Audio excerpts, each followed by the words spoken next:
En effet, le vendredi 15 janvier 2016, au cours de 19h30, un commando de 3 jeunes individus de sexe masculin, parvenu à hauteur de l'avenue Kwame Nkrumah de Ouagadougou, a pris d'assaut le café-restaurant dénommé Capuchino. Armé de fusils automatiques d'assaut de type AKS, munis de grenades défensives et de combustible dont la nature reste à déterminer, les 3 assaillants ont ouvert le feu sur les clients du café-restaurant Capuchino, causant la mort de 29 personnes au total, provoqué des explosions à la grenade et mis le feu au restaurant ainsi qu'aux véhicules stationnés à l'extérieur. Les 3 assaillants ont ensuite occupé l'hôtel Splendide, d'où ils ont poursuivi leur acte de terreur en ôtant la vie à un citoyen, blessé par balle des clients de l'hôtel, incendié des véhicules supplémentaires, causé des dégâts matériels importants au sein de l'hôtel et retenu dans l'hôtel et environnant plus d'une centaine de personnes. De l'hôtel Splendide, les 3 terroristes ont migré vers l'hôtel Libye sans faire de victimes supplémentaires. Acculés par les tirs des forces spéciales burkinabées et françaises, soutenus par un appui aérien des Américains, les 3 terroristes ont fini par s'abriter au sein du maquis Taxi Brousse, d'où l'unité spéciale d'intervention de la gendarmerie nationale du Burkina Faso viendra à bout d'eux dans un face-à-face nourri de tirs intenses. Le bilan de l'attaque terroriste se résume ainsi qu'il suit. 30 morts, tous identifiés. 3 assaillants tués. 71 blessés signalés et identifiés.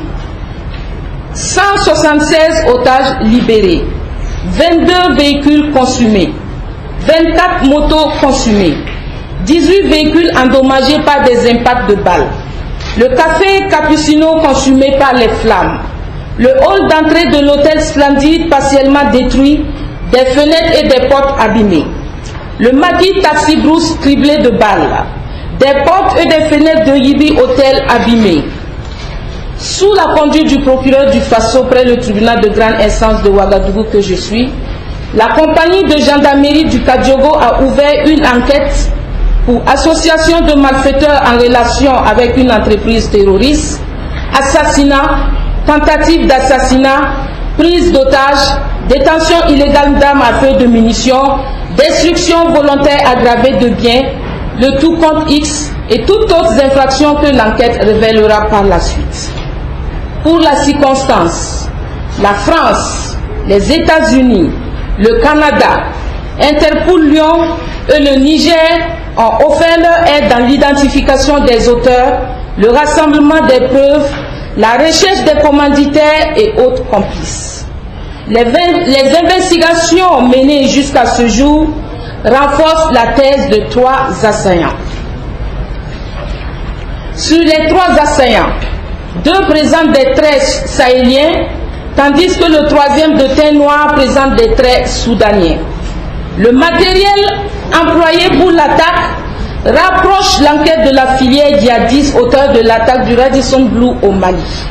Toute chose qui laisse penser que le lien entre les 3 terroristes et le groupe Al-Mourabitoun de Mokhtar Belmokhtar est possible. Les 3 identifiés révélés par Al-Mourabitoun à travers les médias internationaux sont des noms d'emprunt, communément appelés noms de guerre, donc loin de leur véritable identité. Aux fins d'investigation, 8 individus ont été interpellés depuis le 16 janvier 2016, 7 ont été élargis pour insuffisance de preuves et une personne est actuellement gardée à vue pour des recoupements supplémentaires. Afin d'aider à l'identification d'autres, de complices ou de facilitateurs éventuels depuis la planification jusqu'à l'exécution de l'attaque terroriste du 15 janvier 2016, nous réitérons notre appel à témoins lancé le 20 janvier 2016. Tout citoyen désireux d'apporter son témoignage peut se présenter dans l'une des brigades de gendarmerie de la ville de Ouagadougou que sont la brigade ville de gendarmerie de Bascuit, si derrière la mairie centrale de Ouagadougou, La brigade ville de gendarmerie de Boulmingou, si à proximité de la Sonabi Gunguin. La brigade ville de gendarmerie de Nongroumassoum, face à l'agence Sonabel de Bendogo. La brigade ville de gendarmerie de Signoguin, 6 à proximité du CMA Post 6. La brigade ville de gendarmerie de Kossia, au pied de l'échangeur de Ouaga 2000. Et la brigade ville de gendarmerie de Bogodogo, derrière Marina Market, Padoua. Je vous remercie pour votre attention. Voilà, c'était là la déclaration liminaire de Madame le procureur. À présent, nous donnons la parole pour les questions éventuelles. Et pour cela, nous allons ouvrir une première liste. Ceux qui souhaitent poser des questions lèvent la main et posent directement leurs questions. Et je commence par ma gauche, puis je vois il y a un droit, oui. Le monde africain. Vous avez dit Marianne? Morgane. Ah, Morgane, ok. Oui, allez-y. A-t-on une idée plus précise des objectifs, des motivations des terroristes à l'intérieur de l'hôtel Splendide?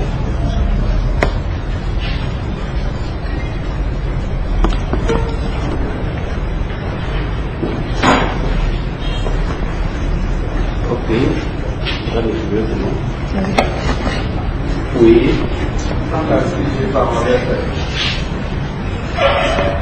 Oui, allez-y. Alors, madame le procureur, beaucoup d'informations contradictoires ont circulé pendant et après l'attaque. Nous avons la chance de vous avoir en face de nous.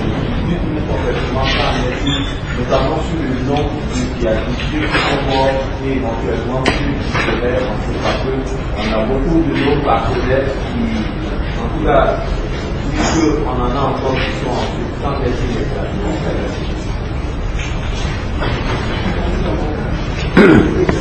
oui, Thibaut Louis, l'observateur Paglia. Thibaut Louis, l'observateur Paglia.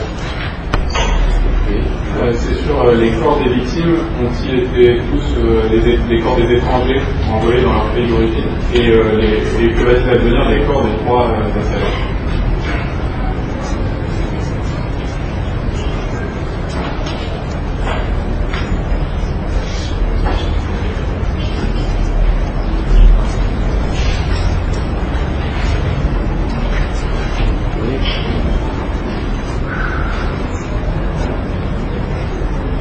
Oui. Il y a une information qui a circulé. Il y a une information qui a circulé, je ne sais pas si c'est vrai. Il semble qu'on a arrêté un des assaillants au bout de la. Est-ce que vous êtes au courant?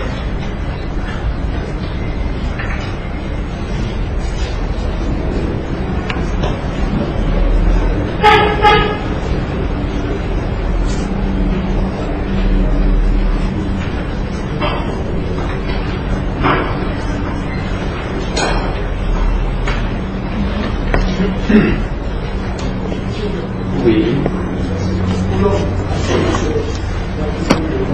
La première, est-ce que, avec les assistantes de l'enquête, est-ce que vous avez vu la date en laquelle il s'est passé à et la deuxième question, c'est à rapport avec l'appel à témoignage. C'est la deuxième fois. Est-ce que, avec le programme, c'est un agent de discussion sur le terrain? C'est une autre chose que ne permet pas de poursuivre la lutte. Merci.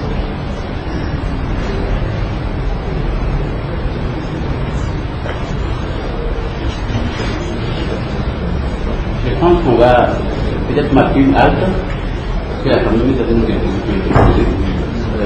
Madame le procureur ou alors le commandant ici présent, si vous avez des éléments de réponse, on peut y aller. Ensuite, on va vous dire tout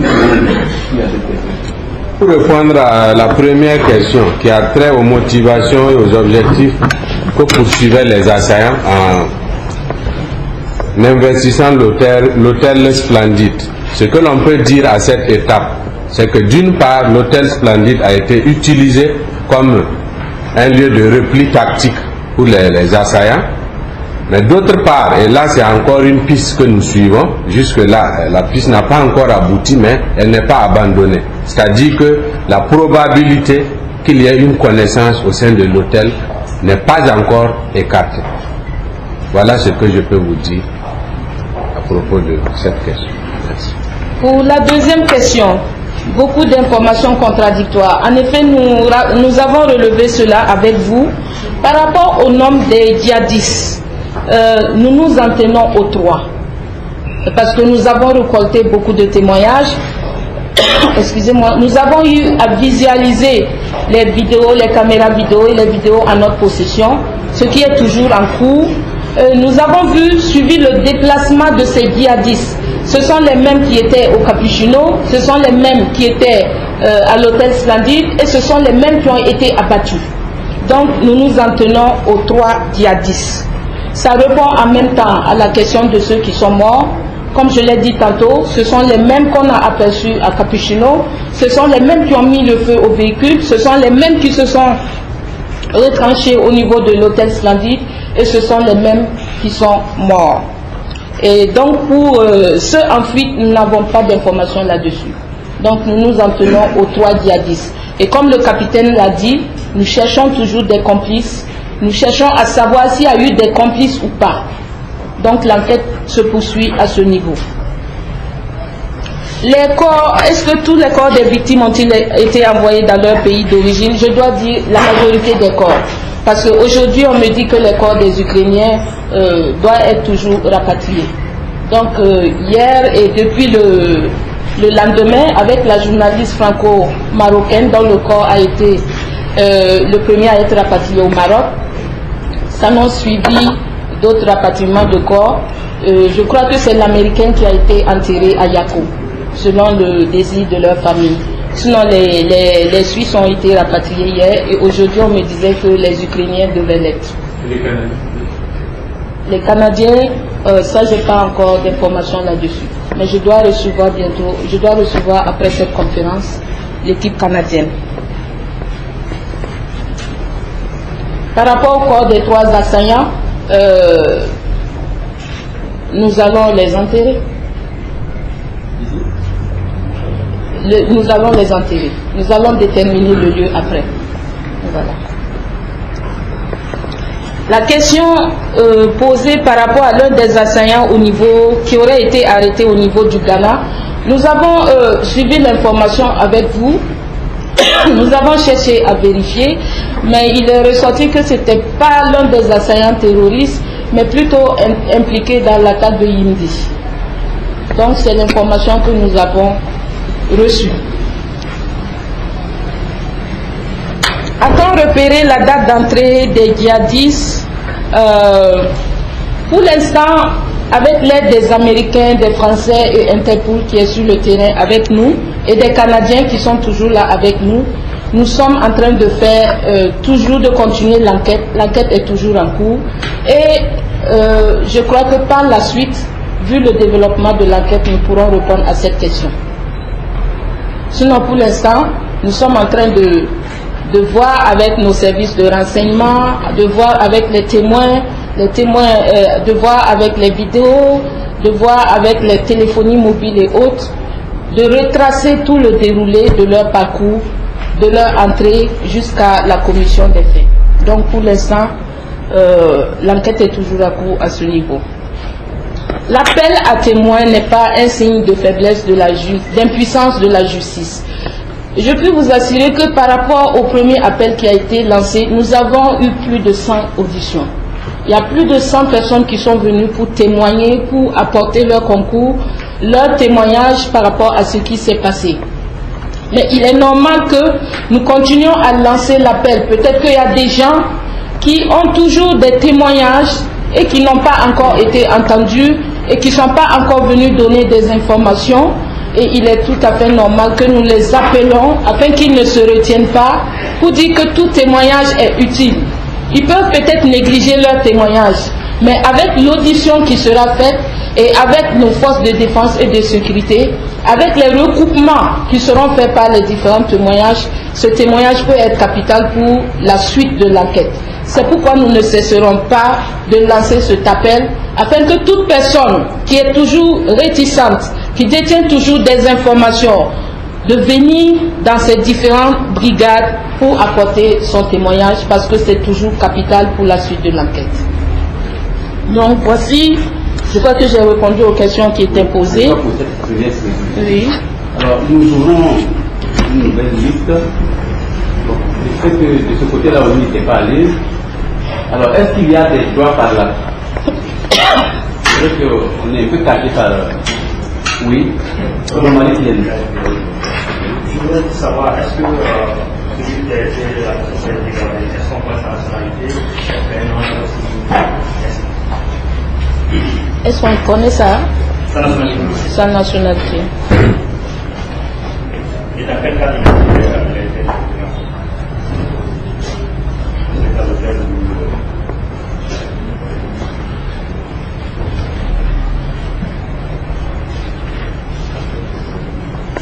Oui. Je voudrais savoir à quel cas exactement est-ce que les forces de défense et de sécurité sont montées à l'assaut. Pourquoi, selon ce que disent les gens, pourquoi ça suffirait avant vraiment de donner cette personne-là. Ensuite, le procureur a parlé tout de suite il y a des recherches avec les téléphones mobiles, c'est ça. Quel réseau est-ce que ces gens ont pu utiliser? C'est possible de quel réseau? Ensuite, je voudrais savoir également quelle garantie est-ce que vous donnez, en tout cas, concernant l'anonymat des témoins. Parce que bon, dans la vie de tous les jours, souvent les gens ont peur de témoigner.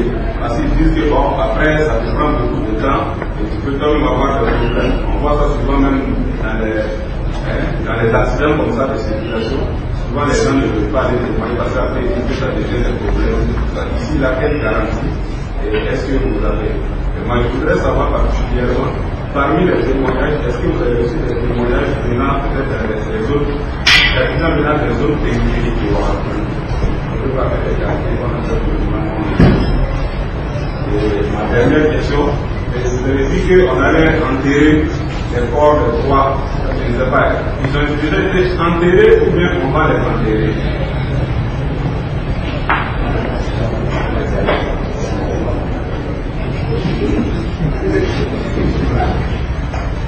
Ok, oui.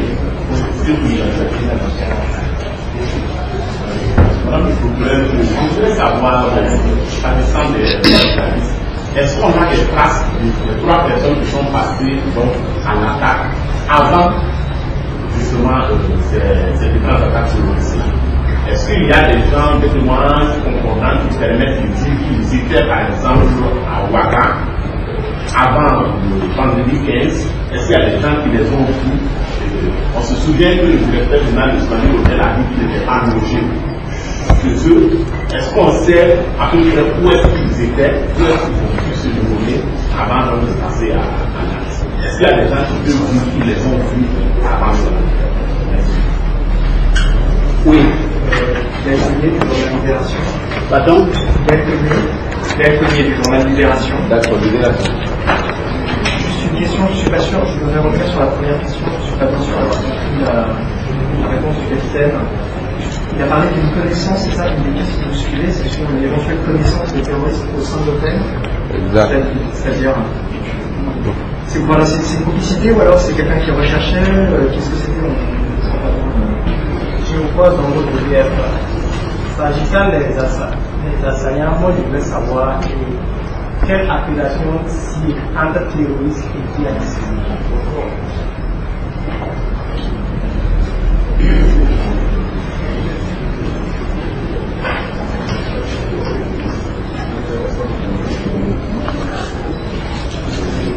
Alors, on marque encore une pause. Madame le procureur, Oui. vous avez une fois la parole pour donner des éléments de réponse aux questions qui ont été posées.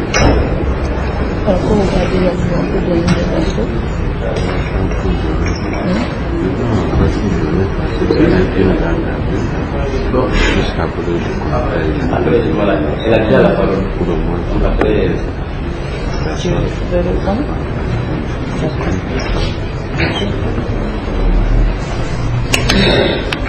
Par rapport à la première question, je vais laisser le capitaine répondre. La personne gardée à vue, sa nationalité, dans quel cadre il est gardé? Ok, donc par rapport à la personne qui est encore gardée à vue, tout ce que je puis vous dire pour l'instant, c'est que nous avons retrouvé un lien entre les assaillants et lui.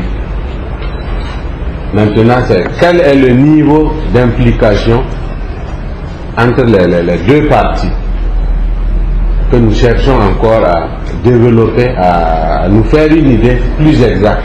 Voilà. Concernant son identité, permettez-nous de ne pas la dévoiler, permettez-nous de ne pas en dire davantage parce que jusqu'à preuve du contraire, il est présumé innocent. Donc, la nationalité, il est national. Je crois qu'il m'a compris. Par rapport à la question à quelle heure exactement les forces de défense sont montées à l'assaut, pourquoi ce retard, je ne puis vous répondre. Je ne puis m'engager à vous répondre par rapport à cette question. Je crois que les forces de défense et de sécurité seront à même de répondre à cela lorsqu'ils voudront bien s'exprimer. Le capitaine est là dans le cadre de la police judiciaire, pas dans le cadre de l'intervention des forces armées sur le terrain. Merci de nous comprendre. Les réseaux utilisés, en fait, dans ce cadre, nous ne nous limitons pas à un seul réseau. Nous saisissons tous les réseaux de téléphonie mobile par réquisition pour qu'ils nous aident dans le travail, dans l'enquête. Et c'est dans ce cadre que par réquisition, toutes les téléphonies mobiles ont été saisies. Par rapport à la protection des témoins, je crois que le Burkina Faso est en train de relire ses lois. La loi sur le terrorisme a été relue et il y a beaucoup d'autres lois qui garantissent aux témoins un minimum de protection. Par exemple, ne pas divulguer les noms est un minimum de protection. Et même lorsqu'ils vont désirer s'exprimer, cela peut se faire dans un cadre bien protégé, bien couvert.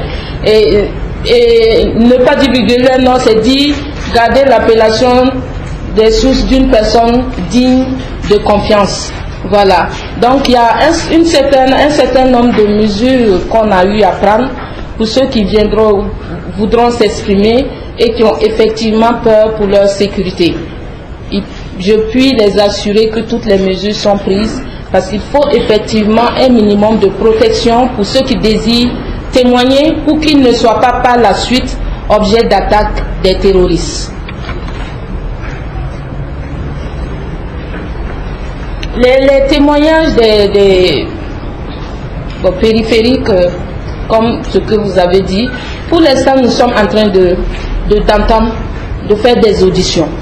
Et les auditions ont commencé dès le premier jour au niveau du stade. Et ensuite, nous avons continué les auditions au niveau de la brigade ville de Bascui et de Nongomassoum. Et suite à l'appel à témoins qui a été lancé, beaucoup de gens se sont présentés pour apporter leur témoignage. Maintenant, faire le distinguo, ceux qui étaient sur les lieux, ceux qui n'étaient pas sur les lieux, pour l'instant, ceux qui témoignent, la majorité, c'est ceux qui étaient présents sur les lieux. Ceux qui ont observé quelque chose de loin, nous n'avons pas encore fait ce distinguo. Nous recueillons d'abord les témoignages et après nous allons faire ce distinguo. Ils n'ont pas encore été enterrés, les djihadistes. Parce qu'il se peut qu'on ait toujours besoin de leur corps, étant donné que nous avons des services, des experts qui sont là, il se peut qu'on ait toujours besoin de recueillir certains éléments. Nous nous préoccupons d'abord de l'enterrement de nos victimes. Nous nous préoccupons d'abord du sort de nos cadavres. Et pour les djihadistes, lorsqu'on aura fini, lorsque les experts vont me dire qu'ils ont fini, ils n'ont plus besoin de recueillir des informations sur ces corps. Nous allons voir comment procéder à leur enterrement. Est-ce qu'on a les traces des terroristes avant l'attaque? J'ai répondu à peu près à cette question en disant que l'enquête est toujours en cours. Nous sommes en train de recueillir des témoignages, des auditions, et avec la visualisation des différentes caméras, excusez-moi, nous avons les caméras de l'hôtel Splendide, nous avons les bandes de Capuchino, nous avons les bandes de la mosquée, et toute autre bande que nous voudrons saisir, parce qu'il nous a été signalé à travers les témoignages que certains les auraient aperçus dans la ville, certains les auraient aperçus avant l'attaque dans tel lieu. Donc nous ne pouvons pas d'abord donner cette information si ce n'est pas confirmé par des preuves. C'est les auditions, les témoignages divers, les témoignages, il y a des concordances souvent, et il faut que cela soit appuyé par des preuves. Ainsi, nous pourrons avoir une scène du déroulé de ces gens-là sur notre territoire. Par rapport à la première question, il vous était demandé de revenir. Voilà. Par rapport à l'éclaircissement que vous voulez, ce que je peux vous dire à l'instant, c'est ce que je vais encore redire. Il y a une probabilité qu'il y ait eu contact physique entre au moins l'un des assaillants avec un occupant de l'hôtel, un client. Voilà. Mais je ne puis vous en dire davantage pour le moment. Je ne puis vous en dire davantage. Dernière question. Je vais la prendre. Vous avez donné au substitut. D'accord. Pour la dernière question, quelle appellation sied entre djihadistes et terroristes? Je vais laisser le substitut de point. Merci Madame le procureur.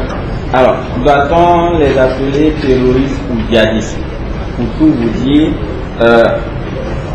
on entend sur les ondes, on lit dans la presse écrite, tantôt djihadistes, tantôt terroristes. Maintenant, ce qu'il faut dire, c'est que selon certains religieux, ce que ces gens-là font, ce n'est pas du djihad au sens religieux du terme. Donc, eux, ils estiment qu'il ne faut pas donner l'appellation djihadiste à ces gens-là. Que ce sont tout simplement, excusez-moi du terme, des bandits. Rien d'autre. Alors, maintenant, est-ce qu'il faut utiliser le terme djihadiste ou terroriste? Juridiquement, dans les textes qui répriment les actes terroristes, de ce que je sais, on n'emploie pas le mot djihadiste pour désigner ces personnes-là. Ils commettent des actes terroristes, donc ils sont des terroristes. Donc, l'expression qui c'est, en mon sens, l'appellation qui c'est, ce sont des terroristes. Mais, en même temps, ces personnes-là se font appeler djihadistes.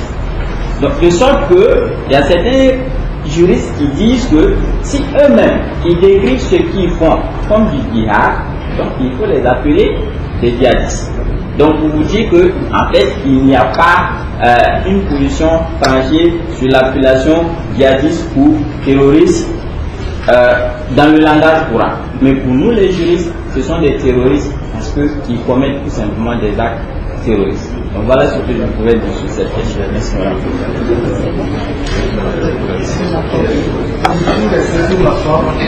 Est-ce que ces gens-là, vous avez des preuves qu'ils se sont fait appeler djihadistes avant de mourir? Bon, voilà, il y a un site lié à une organisation affiliée à ACMI. Madame le procureur l'a dit tout de suite, Al-Mourabitoun. Donc, et ces gens se font appeler, je pense que Al-Mourabitoun signifie les combattants de Dieu. Voilà. Et le djihad au sens religieux du terme, je dirais que c'est à peu près dans ce sens, peut-être sauf l'option de tuer ou tuer. Voilà un peu ce que je peux ajouter. Merci.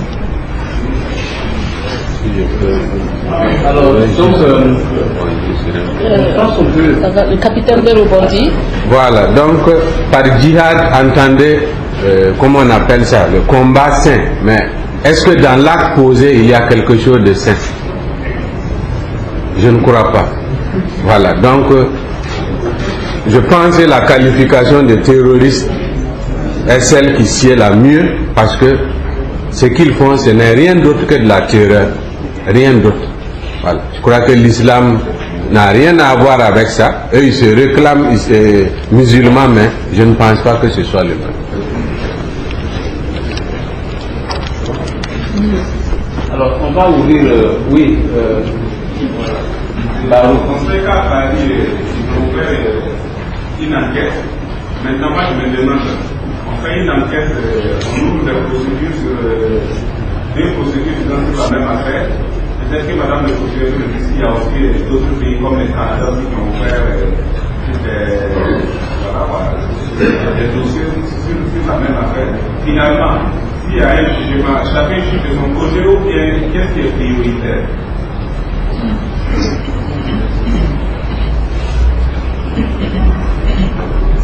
oui. Alors, il avait été question Baliment. de façon pénale.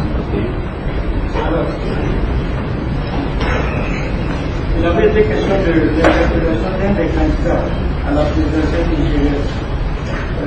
Est-ce qu'on peut avoir son degré d'implication dans cette affaire qui, effectivement, lui avait donné des informations? Et aussi dans les témoignages, l'un des employés de l'hôtel avait parlé de l'occupant de la chambre 303. Est-ce qu'on a fait un peu davantage sur l'identité de ce occupant?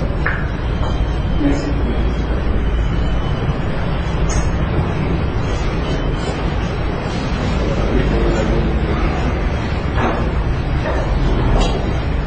D'autres gloires? Oui, Romain. Juste une question qui est liée dans la forme de l'enquête. Si Madame la procureur peut nous dire si véritablement elle a les mains libres contre l'enquête, parce que nous avons des informations qui nous disent qu'il y a certains pays qui sont dans l'enquête et qui ne nous laissent pas partager les informations. Est-ce que, avec d'autres pays, est-ce que c'est vrai? Et est-ce que vous estimez la partie?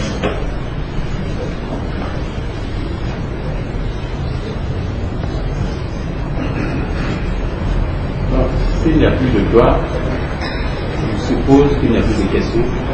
Donc, Madame le procureur, vous avez la parole. Merci.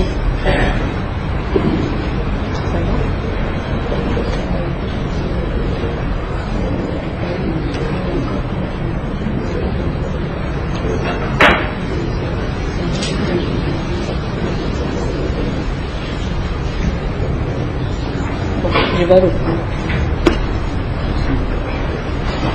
D'accord, merci. Par rapport à la première question, effectivement, à Paris, ils ont ouvert une enquête et j'ai reçu une demande d'entraide judiciaire pénale du procureur de Paris parce qu'ils ont deux personnes qui sont décédées et leur loi leur permet d'ouvrir une enquête lorsque tel est le cas. Et par rapport à la demande d'entraide judiciaire, ils ont eu à envoyer des officiers de police judiciaire pour nous aider dans l'enquête et recueillir aussi des éléments de preuve que nous voudrions bien partager avec eux. Et donc, si la loi de ces États leur permet d'ouvrir une enquête concomitamment avec le Burkina, du moment que leur national est impliqué, est victime, je crois que les conventions le permettent. Maintenant, s'il y a jugement, est-ce qu'il y aura multiplicité de jugements? Je crois que c'est le Burkina qui est prioritaire par rapport au lieu de commission de l'infraction, par rapport à nos nationaux, par rapport au lieu d'arrestation aussi à arrestation. Je crois que la priorité c'est le Burkina. Les autres nous ont envoyé des demandes d'entraide judiciaire et selon les règles de code de procédure pénale, on ne peut pas juger une affaire deux fois. C'est dire que si ces terroristes sont jugés et condamnés ici, ils ne peuvent plus être jugés en France. C'est la règle non bis idem. Par rapport à l'interpellation d'un des candidats nigériens, effectivement, j'ai eu tantôt à le dire que cette personne avait été interpellée puis libérée par la suite. Ce candidat faisait partie de ces 7 et il a été libéré par la suite parce que, au vu de l'exploitation des vidéos, il est ressorti qu'il n'était pas en contact avec ces djihadistes, voilà, ces terroristes. Et par insuffisance de preuves, on a dû les libérer pour l'instant, mais ce n'est pas dit que l'enquête s'arrête là à leur niveau. Par rapport à l'occupant de la chambre 303, est-ce qu'on a des infos sur cet occupant? On a des infos. On a des infos qu'on ne peut pas révéler ici. Sinon, on a eu les mêmes informations que vous. On a mis l'accent sur la collecte des preuves, sur l'audition et tout. On a des infos. Madame le procureur a-t-elle les mains libres pour l'enquête? Jusqu'à aujourd'hui, Madame le procureur a les mains libres. Non sans difficulté, mais j'ai les mains libres pour l'enquête. Et je crois que le gouvernement nous accompagne à la matière. C'est vrai qu'il y a eu des difficultés, mais le gouvernement nous a dit, en vertu de la séparation des pouvoirs, Madame le procureur, vous menez l'enquête comme vous l'entendez. C'est vous qui la dirigez et si vous avez besoin de notre soutien, nous vous accompagnons. Quelqu'un d'autre ne peut pas venir diriger l'enquête pour nous. C'est le parquet de Ouaga qui est saisi, c'est le procureur du Faso qui dirige l'enquête avec ses OPJ et dans le cadre de la coopération qui accepte les enquêteurs français, canadiens, américains et tous ceux qui le voudront sur le terrain avec nous. Donc, Madame le procureur mène l'enquête et dirige l'enquête avec le soutien du gouvernement burkinabé. Merci.